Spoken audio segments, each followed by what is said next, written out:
O Salmo 46:9 diz para a gente sair e olhar as obras de Deus e como ele colocou desolações sobre a terra.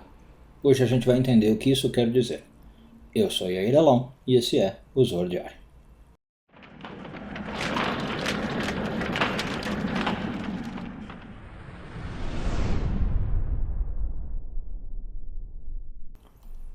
Essa semana estamos terminando a porção de Noah.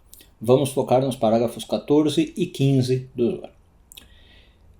Nesses parágrafos o Zohar pula um pouquinho da história de Noé, ele sai um pouquinho da história de Noé e vai pegar um salmo, o Salmo 46, versículo 9, que diz o seguinte: saia e veja como Deus colocou desolações sobre a terra.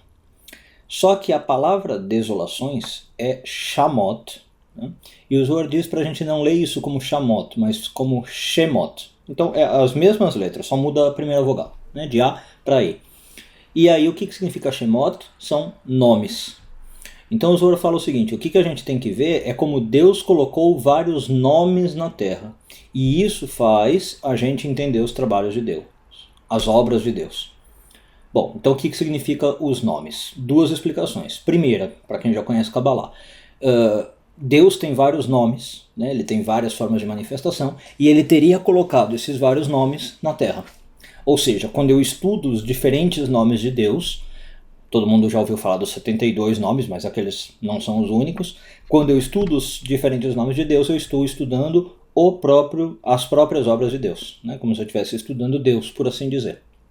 E uma outra leitura, mais ligada com o Sefer Yetzirah, Deus colocou nomes na terra, em que sentido? O nome das coisas, o nome dos objetos.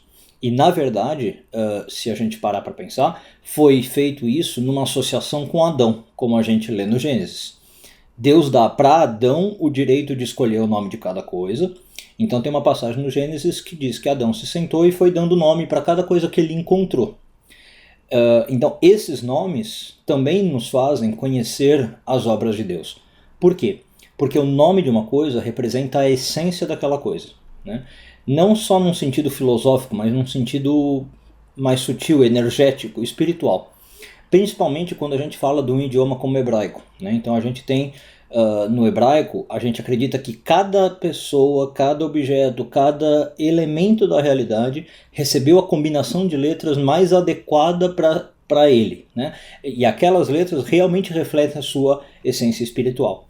É daí, por exemplo, que a gente tem na Kabbalah um estudo como a Gemátria, que a gente pode traduzir mais ou menos como numerologia, mas é mais do que isso, né? A Gemátria permite que a gente, pelas letras, descubra coisas sobre o mundo, sobre o universo e sobre as obras de Deus, como está dito no versículo do rei Davi, nos Salmos do rei Davi. Um bom dia a todos. Shabbat Shalom.